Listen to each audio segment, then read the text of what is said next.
Hi, and welcome to the State of Shakespeare. I'm Jim Elliott. And I'm Garrett Vandermeer. And today in the program, we have Angus Vail. Angus, how are you? I'm very good, sir. Thanks for joining us today. Oh, thanks for having me. Now, where in the world are you? I actually live in Jersey City, and so we get to actually look across the Hudson River at New York City. So, we can go and see a lot of Shakespeare in New York City. Yeah, there's a lot. Isn't it amazing? Isn't it? I saw 8 King Lears in I think, 14 months. Oh, my gosh. Did you lose a bet? Well, my wife said that if I took her to one more, I think she went to 7 of them, and she said if I took them to one more, it would be divorce for cruel and unusual punishment, which I think any judge would agree with, right? I think so. No doubt.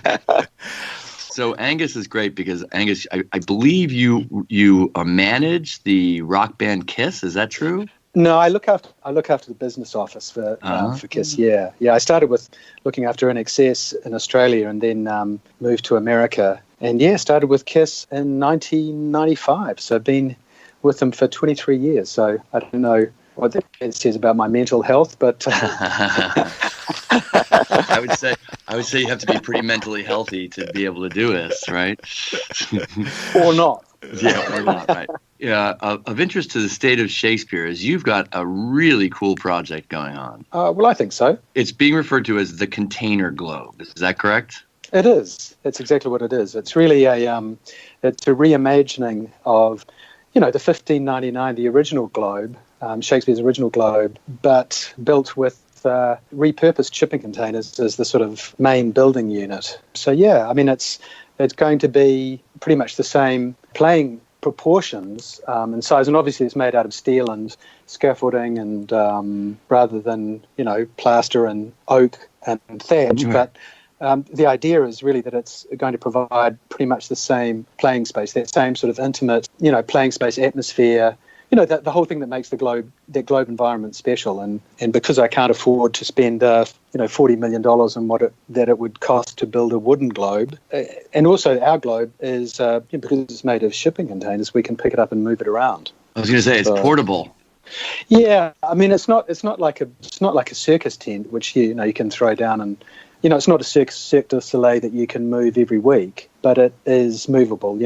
I mean, the one thing that containers are built for is to be moved on trucks and trains and boats, and so we can, use that sort of essential portability of the container units and moving them around. So the way I see it is that we can sort of put it down at a particular spot for maybe, minimum probably about 6 months, and, hopefully if we can have a few of these globes around, and we can just provide more globes for the world, basically. For the globe. Yeah, really. You just pick up your theater and take it wherever Shakespeare's needed. And not just Shakespeare. I mean, I do sort of see it because of my rock and roll background, I guess. We see it as a venue for, we could have hip hop and dance and anything, death metal or punk rock. No, seriously. I mean, but because I want that to be sort of somewhere that people can go, wow, that's a cool venue, and then go, well, actually, it's based on Shakespeare's original globe, and come along to a Shakespeare performance. And I think that too many people see Shakespeare as being the sort of elitist thing, and I don't think it is. The idea is that we can have a standing ticket, it's cheaper than a movie ticket, and just say, look, get a pass and come along and see some great Shakespeare. I love this idea, just the idea of building a full-size replica of Shakespeare's globe out of Legos, but the Legos are repurposed shipping containers. And I've got the biggest Lego blocks in the business. Yeah, you do. My Lego's bigger than yours. So when you describe it, it sounds really exciting and not half as crazy as it sounds on paper. Where did this idea come from? Well, actually, I had a container project called Art Block that I had in New Jersey and out at Far Rockaway in New York, and it was a mobile performance and art space. So it was basically 2 containers that we could configure in different ways that had perspex windows and also opened out into a stage. And so we moved it around and had art installations in it, and we had some performances in it as well.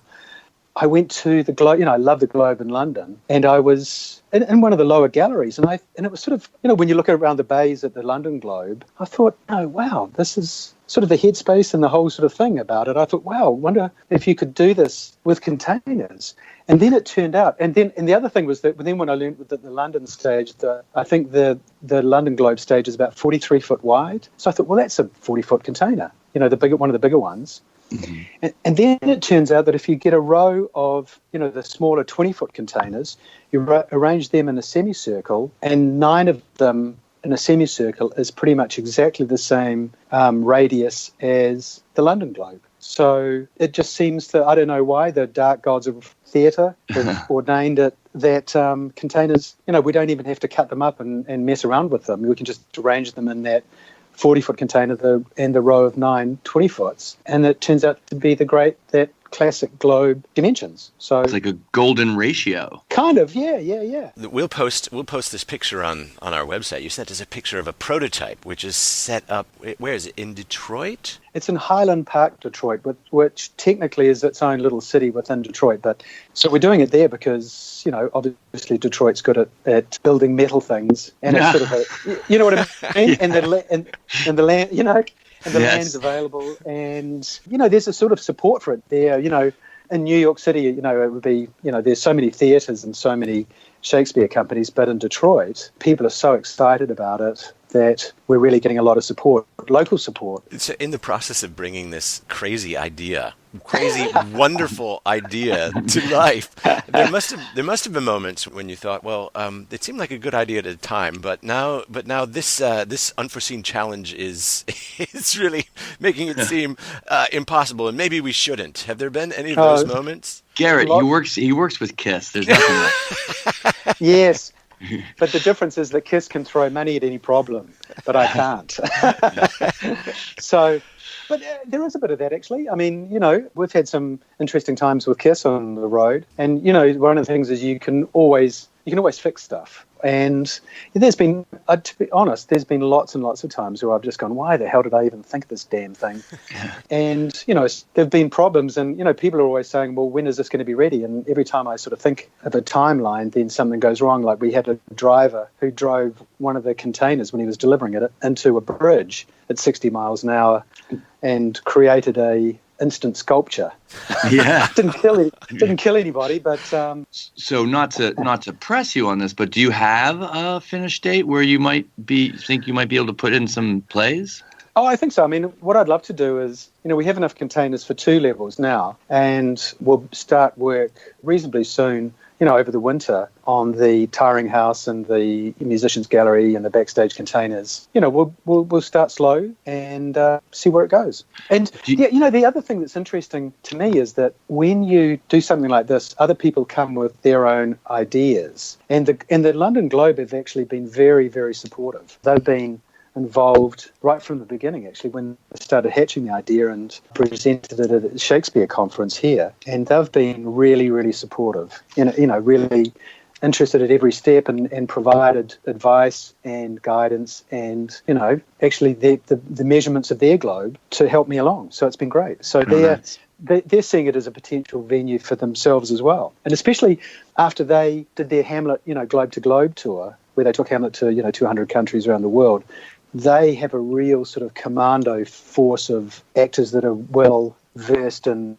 playing anywhere, from a parking lot to a, refrigerator box. Right. Yeah, absolutely. As a performer, I wonder about how the sound quality would be with the containers and the metal. Yeah, the interesting thing is that we've gone to an acoustic engineering company called Arup, and they have a sound lab in New York. And one of the nice things about computer models is that they loaded the computer model into their acoustic software, and they can sort of know, well, so this is a metal surface. We know it's corrugated. We know that these are the openings and blah, blah, blah. And they can do these sort of ping tests where they can simulate human speech from the stage and see the reflections, the first reflection, second reflection, third reflection, the reflections off the back of the stage. And the weird thing is that the containers are, a metal surface, and that is a bright surface, reflective surface, but the corrugations also mean that they diffuse the sound. So it's actually quite a bright, but not too bright. We think, obviously, because we're going to have to see what it's like, the real thing. Right. But in the acoustic testings that we've done in the computer, it doesn't look too bad.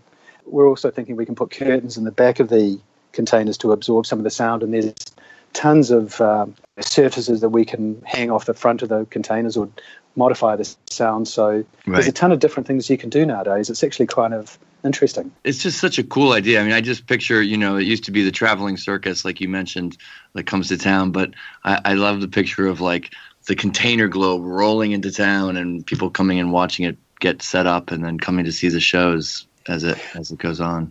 Well, that's going to be part of the drama. I think that one of the sort of evil plans to get kids along is that, that's exactly that. There's that sort of the performance art of actually all the huge trucks turning up with the big cranes and, building this big weird industrial sort of UFO coming to a parking lot. You know what I mean? And so then you can say to the kids, they're like, oh, what are you doing? Well, we're doing Othello. Oh, or Henry IV, and so the kids will turn up, come along just to see what the hell we're doing, and hopefully their first experience of Shakespeare will be positive, not dry, dusty academic exercise, but something where they just come to this crazy venue, they see really, really great Shakespeare, and they walk out and go, yeah, that was cool. You will have to make one line change in Shakespeare. You can't refer to the wooden O in the container globe. Iron. Sounds a little bit fascist, doesn't it? Yes. Either fascist or Game of Thrones. Yeah, I know, right? Yeah, there you go. Well, Angus, as we do with so many of our guests, we invite them to share their favorite Shakespearean snippet with us, and you have brought in a tasty treat for us. It's from one of everyone's favorite characters, right? What have you brought in for us today? Well, it's Falstaff's speech before the Battle of Shrewsbury in Henry IV, Part 1. It's the great, I love the Fat Knight, he's fantastic, and it's the great bit where, he parts from Hal and he says, that if he goes down in the battle, if Hal could stand over him and defend him, and Hal is saying, well, you owe God a death, and he goes, well, not now, not today. And he's got one of those great Falstaffian, turns of wit and clarity and philosophy and he just talks about the whole thing of the ridiculousness of everybody thundering off to battle and asking, what for? And so it's this great speech about honour, which I love because it's one of the bits of Falstaff where he's not being super funny. He's not entertaining a room at the Boar's Head Tavern, but he's just sitting there just questioning, asking a big question, really. Would you mind reading it for us? Sure. Please bear in mind that I'm not an actor. I'm building the theatre. I don't want to be in the theatre. Well, here it is. This is Henry IV, Part 1, Act 5, Scene 1, Sir John Falstaff. What is honour? A word. What is in that word honour? What is that honour?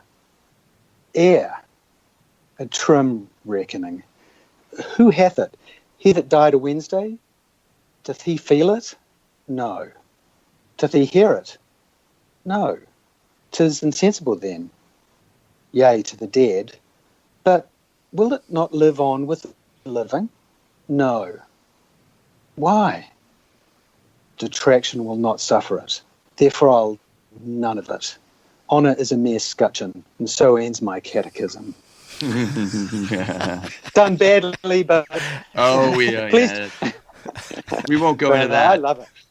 I want to hear your take on the line, detraction will not suffer it. Well, it's like, it's really about that even if you earn the honour, then history will always be defined by somebody else. And, history is owned by the victors. And so even if you earn honour and you lose the battle, then what does it really matter? Because history can warp what actually happened. And turn your triumph or turn your honour into, they can lie about it. So it's not a thing that will live forever necessarily, and other people can achieve honour, and Falstaff does.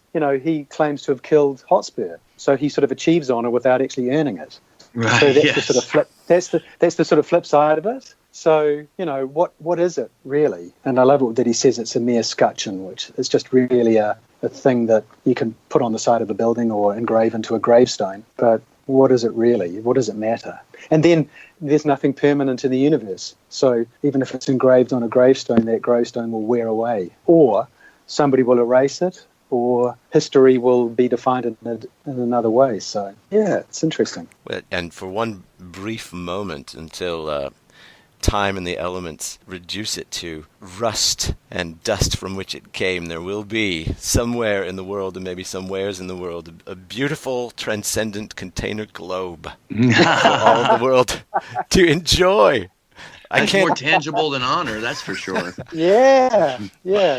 I certainly can't wait to be in the audience, hopefully at the premiere of the Container Globe. And I'm so excited about this project, and I know that our listeners will be too. Oh, thank you. What's really so exciting is it's such a interesting and fun idea, and it has the potential to really excite people, but it doesn't feel gimmicky at all. It feels transcendent. Well, you know what's really interesting is that I had dinner with Peter McCurdy a couple of months ago. You know, the guy that built the master builder that built the London Globe, and he originally thought that the whole idea was just vile. Really? And, yeah, he did. Offensive. Actually, he just thought it was just bloody awful, and it was interesting. So I had dinner with him because his stepdaughter is actually a huge fan of it. So we sort of had this weird summit meeting in Oxford, and a few beers. We had a beer summit. That's kind. Yeah. So we had a beer summit, and he was like, yeah, now I get it. Because I said, look, man, I'm doing my globe because I love yours. And there's that prefab aspect where, you put yours together with the oak and fitted them all together. I'm doing mine with containers. And I said, I have that backstory of, how Shakespeare broke down the timbers of the original theatre. And that's right. Yeah. And moved it across the Thames. In the same way, I can break mine down and move it, So there's some sort of parallels, and he's actually become a bit of a supporter now, and actually a great and a great sort of resource, because I can go because the people at the Globe have been great, man. I can ask them dumb questions and torture their production people, and no, really, and we had a little exhibition for the Container Globe in a gallery in New York a couple of years ago. And I said, do you have any posters or anything that you can send me? Because I'd like to put them up to sort of, show that continuity line between the 1599, the 1613, the reconstructed globe, and the Container Globe. And they said, yeah. And then when the package arrived, there was actually one of their balustrades, one of the wooden balustrades that they had. And they said, I just wanted for you to have a real piece of our globe at your globe exhibition. Oh, that's fantastic. Isn't that lovely? Great. And they said, so, isn't it? And so, I had a great meeting with Tamsin, their production manager, who was, she took that Hamlet globe to globe, and they literally performed Hamlet and, all those different countries and in really rough conditions. But now they are so damn good at doing that sort of, commando Shakespeare that she was saying, because I said, look, I'm still grubbing along. I've got, enough containers for 2 levels. And she was like, come on. She's like, the places where we did Hamlet was a parking lot, a lot of the times, or a beach or somewhere. She said, for you to have a globe environment, even if it's just 2 levels, even if it's just, the stage doors and the musicians gallery, that's going to be exponentially better than, and something that we're more familiar with. So she said our actors is familiar with both using the London Globe, that gorgeous space, but also doing it down and dirty with their travelling. And she said, we want to tour a lot more and bring the experience. And they're so friggin' good at using at using that space. So they're like, do your whatever you can, and we'll come in and kick it off. So that's great. That is great. I agree. I'm such a fan of the Globe Company. They're so brilliant. I think I've seen 4 or 5 productions there. I agree. They're marvelous, and you're right. The way that they use the space is masterful, and there's such a great alchemy for the audience. There's a thrill of being in the space, which is authentic, and yet, of course, not a stick of it is original, right? But it has this magic surrounding it, nevertheless. Alchemy is a good way of putting it, I think. Alchemy is brilliant. Yeah. I mean, did you see, and I loved it. I thought there was an interesting, even, when Emma was running it for a while, and seeing her sort of crazy, Summer, Did you see that? It was really interesting. I saw a couple of her productions. I think was the Much Ado of 2017. That may have been her last production. I didn't see that one. I don't know. But I saw a late night, like a midnight. What was it, a Much Ado? I think that was a Much. No. It was a Petruchia, Taming of the Shrew. Oh, did you see that one? No. And then, of course, I saw a Transcendent Tempest there. Oh, probably really? In 2013. I just thought it was marvelous. It was so great. And I've seen RSC productions maybe half a dozen times, and kind of, between you and me, been invariably disappointed with what they were putting on the stage. Yeah. I agree. Sometimes I think the RSC, they get a little bit clever. Yeah. I don't know. I mean, there's some people that love their vanilla Shakespeare and... No vanilla Shakespeare. Come on. Well, the production values of the RSC are always extraordinary. I mean, beautiful to look at, but not much there in terms of the. Anyway, I agree. I'm with you. Small set. I've only seen half dozen plays there, so maybe I've seen the worst 6 in the last decade and a half. I don't know. I've not really ever been a big fan. Oh no, they were the ones. I mean, the RSC was the one when they were at the Barbican in London, when I was living in London in the 80s, and saw all the, Jeremy Irons and Richard II and Jonathan Pryce's Macbeth. Was amazing. Yeah, that was. And, seeing those productions just blew my mind. And that was the thing that sort of gave me the virus. Was seeing those amazing, so they were the things that flipped the switch for me, was seeing those RSC things at the Barbican, and it just blew my mind. So, yeah. All right, so we'll lay off the RSC. We will. Yeah. No, I'm with you. I mean, it's interesting, because they tried to build their traveling swan. They actually had did you see that when they built it in the armory? No, no, I did not see that, but that's what they were doing. Yeah, it was a good attempt, but it's no container globe. Well, it was a funny thing because, I was really interested to see it, but I saw all the sort of 5 plays that they did in the armory, and that was a $60 million damn traveling theatre, and it was just incredible. But and now that I think it's rusting in a field somewhere in America because they couldn't afford to bring it back. To bring it back, right? So I don't know. It's one of these things where they sort of quietly mothballed it. Right. So, and that's trying to do the travelling theatre it's a hard thing to do because you either do it in a tent which blows and is noisy, and I mean I guess with a globe you get rained on and you get sunburned, but But that's part of it. I think it is. Yeah, absolutely. Yeah, it's like going to a concert. I mean, you go to a concert out in the fields, and same thing happens. Well, you get those sort of the accidents of nature. You get the rain. Sometimes you get a bloody tempest during a tempest. Right. That would be great. That would be so exciting. Well, actually, there was a great Othello that I saw there, and the guy, I can't remember what the line was, but there was a big clap of thunder straight afterwards, and he just went, ta-da! Brilliant. And sometimes you'll get the pigeon that struts across the stage, and they go, the time, and it'll be just perfect for the struts and frets' time upon the stage. And then they fly off, and then it's seen no more. Blah, blah, blah. Right. So you get those sort of accidents that happen. Yeah. Well, we love that. Well, please keep in touch with us because we don't want the next time we hear from you to be reading a review in the New York Times about the premiere that we missed. So. Yes, please do. Yeah, no, that's not going to happen.